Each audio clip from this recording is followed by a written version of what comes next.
Hello everyone and welcome again to another edition of Montgomery County Spotlight.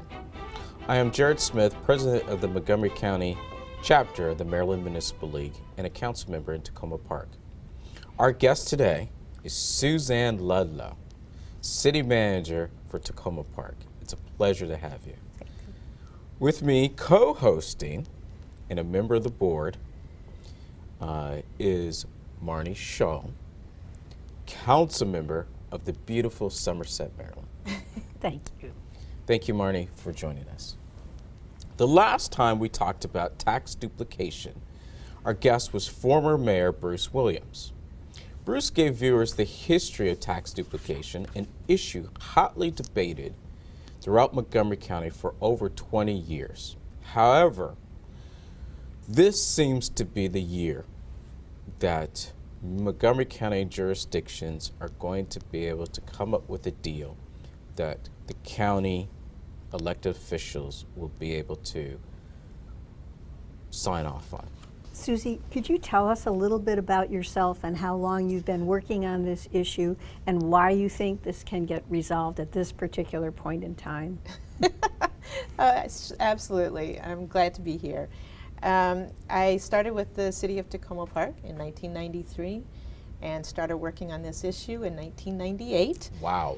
And so I've kind of lived some of the history of tax duplication. And I'll start out first by saying what tax duplication is. It's the system, it's authorized by state law to help address the issue that taxpayers in a municipality pay property taxes to both the municipality and to the county, but for services, but some services the county doesn't provide in the municipality and only the municipality pays for. And so there's basically, the residents pay twice for getting services once. The arrangement that has been in place and authorized under state law is that there can be a rebate back to the municipality of these excess funds. But determining the amount of those excess funds and for which services and how the process works is not necessarily easy and has been an area of discussion for some time. Decades. Actually decades. That's right, 20 years for me. I started again with police rebate in Takoma Park because we have a full service police department. Montgomery County is not a first responder in Takoma Park. Yet a good amount of our tax money goes to Montgomery County for police services. Identifying what the amount that the county would have spent if their system of policing had been in Takoma Park, and then reimbursing that to Takoma Park is what I've been involved with, identifying that amount and how that works. Over time, the other kinds of services that are under the topic of tax duplication in Montgomery County became something that we discussed about in-house because the city manager at the time, Barb Matthews, was involved in the joint task force with municipal officials and county officials looking at these various services and the formulas that might apply. And Marnie, you served on that task force, right? That was that was the earlier one. This is an earlier one. All right. And it had a report about this thick. All right, so there are many iterations. Yeah, so many iterations. The task force, which Barb Matthews was on and some other representatives, went through a variety of service areas.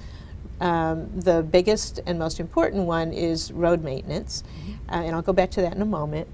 There's also compensation for park services, some board services, like the Human Relations Board, if a municipality has one, and that kind of thing. The road maintenance applies to most municipalities because the county doesn't own the roads in the municipality. The municipal government does, unless it's a state road. Nevertheless, residents pay the county for road maintenance, but the roads in front of their houses are not maintained by the county. So there was a lot of discussion about that because that's, for most municipalities, it's the biggest amount of money that comes out of this process. After the task force kind of, as you said, came up with a large report, it also hit the time when the county's finances were becoming very tight. It wasn't that easy to agree on amounts when money is tight. municipalities continued to advocate for this to be resolved, and a working group was formed, and Marnie and I were on the working group, along with Barb Matthews, who was then city manager in Rockville, as well as 3 members of areas of Montgomery County that weren't in municipalities, to make sure that they were not adversely affected by whatever recommendations would come out of the working group. As we went through the very extensive work of the task force and our own discussions, there were a number of things that we seemed to come to agreement on, that the municipal officials, the non-municipal residents, and the county staff felt made sense. The biggest one was the road maintenance. There's pretty good agreement about how you calculate per mile road maintenance and how to prorate that to the municipalities. So coming out of that, we didn't get anything resolved just the way the timing worked, but I felt good that we actually had these areas of agreement. The information that we had agreement on these was not transmitted upward to the county council and even to some of the municipal elected officials. And so we're now at that process, I think, where we're saying, you know, let's build on the agreements that that have kind of been worked out, formalize them, and actually move forward on this. So we're not spending another 20 years looking at formulas. So maybe that catches up a little bit. Right. And so can we talk about, recently there was a meeting with the Montgomery County chapter, Right. and I know you attended. Right. What happened at that meeting? What did we decide was going to be the next course of action, and where are we right now today? Okay, so just before that, I had been trying to assemble in one relatively short little document the areas where there was agreement, and we shared that with the municipalities at that meeting, and there was a discussion about, can we take some proposals to the county council. Sid Katz, who's one of the members of the county council, is kind of the point person for the Government Operations Committee on tax duplication. Can we have a letter that would express an agreement of the municipalities to present forward, a way forward to the county council? And there was some discussion and concern about that among the municipalities. Everybody has their own thing, and it's a complicated issue. So there's always an education component. But basically that meeting directed 3 people to sit down and draft a letter to the county council that would outline a way forward. And I got appointed, as well as a person from Chevy Chase Village and a person from Rockville, and we drafted a letter. It's been routed back to the municipalities to make sure that they're in agreement with this. It looks like it's moving forward. And it will be then transmitted to the county council. This letter will not only say that there's some things that can happen right away, and the most important is just move forward on this road formula that makes a lot of sense, and that the county actually calculates every year, even though they don't act on, and then how to follow up the next year with making some other kinds of changes to the county code or the processes, so that we have a really routine process. The most important thing, in my view, is that there is agreement on a process, so it's not argued politically every year, so that those who are writing up budgets know what the budget numbers are going to be from both sides, the county and the municipal government, and that we have a regular process, say every 4 years, where we look again at the numbers and formulas and say, has there been some technological change that might mean a little bit of alteration? It's actually a very good, I think, doable proposal, and I'm hoping it's well received. If you had the opportunity to sit in a conference room with the county council and a representative from the county executive's office, and they said, well, just give us in a few sentences how we can make sure when we go out and talk to our constituents that we can sell this proposal so that they win because they're elected officials, right? And we make sure that the municipalities are made whole. Because this is, you know, this is our money. This is the money of the residents that live in these jurisdictions that should come back to those residents. I think the most important thing is to talk about 2 points. One is fairness. It's not fair to pay twice for one thing. And so I think whether you're within a municipality or not, there's sensitivity to that. That's even been in a discussion with the federal tax laws, et cetera. It isn't fair to pay twice for one service. The other thing is, and this is what I would like to really sell, and I feel proud about, is that we're all in the business of service to Montgomery County residents. And we can work together to do that. And not every answer or approach is, you don't have to have the exact same answer and approach across the county, but together we make this a livable county. And to me, that's part of selling this, that what you get in Somerset, make Somerset a special place, and if somebody's choosing to come to Montgomery County, they may say, that's where I want to be because of the special character of Somerset. That's not to take anything away from Montgomery County as a really good county government, but it's to indicate that there's a diversity within the county and that we all together make this a good place to serve our residents. That's what I would try to say. It just seems as though that the county is penalizing the municipalities, those residents that choose to live in a municipality over those people that live in the unincorporated areas. But we're all working together to do the same thing, provide a great quality of life. Right. And in fact, many of the municipalities serve non-municipal residents. Yes. Takoma Park, our recreation program's almost the only thing in this area. Gaithersburg has some wonderful programs that attracts many people from outside of Gaithersburg. There is that.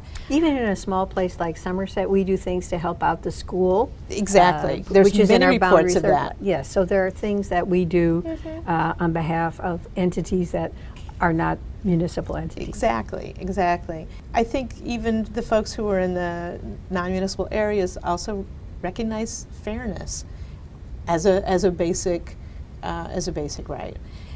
I do understand from the county's perspective, and I think it's a narrow perspective, but a county perspective, that when it comes to budget time and they're trying to decide how much do they put to this program that's important and whatever, that sometimes they might just say, well, the municipalities, they've got their own things, we don't need to give them this money, we could put it over here.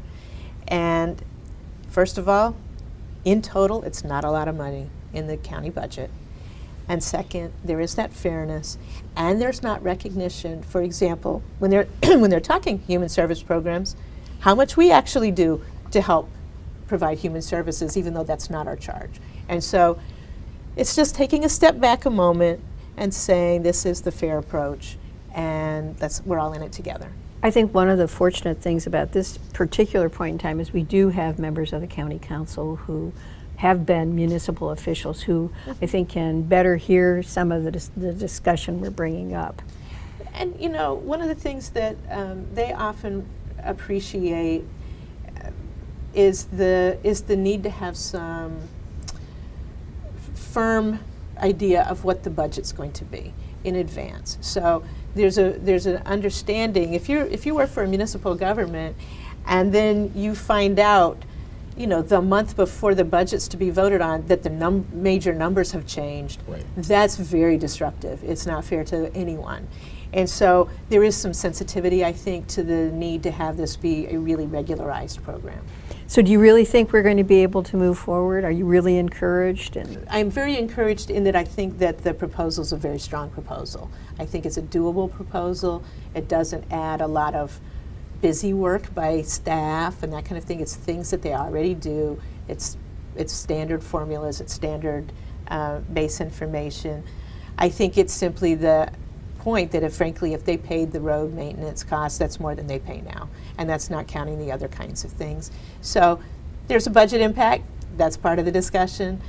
But as I said, this is not some amorphous money grab of municipalities. It's a very straightforward, reasonable approach to address a fairness issue on an overpayment. So what are the time frames looking forward? Well, we're hoping to get this letter, I think, to the county council by next week. We do have a chapter meeting, a meet and confer meeting with the county executive Yes. next week, and we would like to have that for that time.